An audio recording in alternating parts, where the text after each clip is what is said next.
Hi friends, எல்லாரும் நல்லா இருக்கீங்கன்னு நம்புகிறேன். சூஸ் வேர்ட்ஸ் பிஃபோர் யூ ஸ்பீக்குன்னு சொல்லுவாங்க. ஒரு வார்த்தை வெல்லும், ஒரு வார்த்தை கொல்லும். அது 100% கரெக்டுங்க.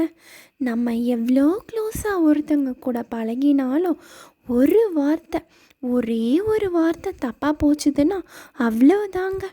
அத்தோட நமக்கு டைம் கொஞ்சம் இல்லைங்க, நிறையவே சரியில்லாமல் ஆகிடும்.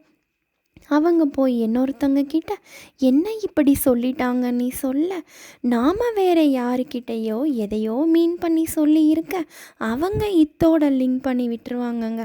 தேவையாங்க நம்மளுக்கு இது? ஸோ நம்ம குறைவாக பேசணும், பேச வந்ததை தெளிவாக பேசிட்டோன்னா நிம்மதியாக இருக்கலாங்க. பிரச்சனைகள் நம்மளை தேடி வரலைங்க, நாம் தாங்க பிரச்சனைகளை தேடி போகிறோம். எல்லாத்தையும் தூக்கி போட்டுட்டு நம்ம வேலையை பார்க்கலாங்க. ப்ராப்ளம்ஸ்க்கு இம்பார்ட்டன்ஸ் கொடுக்க ஆரம்பிச்சிட்டோன்னா நம்ம வேலை எல்லாமே கெட்டு போயிடுங்க, நம்ம டைமும் வேஸ்ட் ஆகிடுங்க. நம்மளை யாருக்கிட்டேயும் ப்ரூவ் பண்ணணும்னு தேவையில்லைங்க. காலமும் நேரமும் அதை புரிய வைக்க வேண்டியவங்களுக்கு கட்டாயம் புரிய வைக்குங்க. நம்ம நல்லா வாழ்ந்து நம்மளை சுற்றி இருக்கிறவங்களையும் நல்லா வச்சுருக்கலாங்க. Let's focus on our goals. Bye friends, thank you.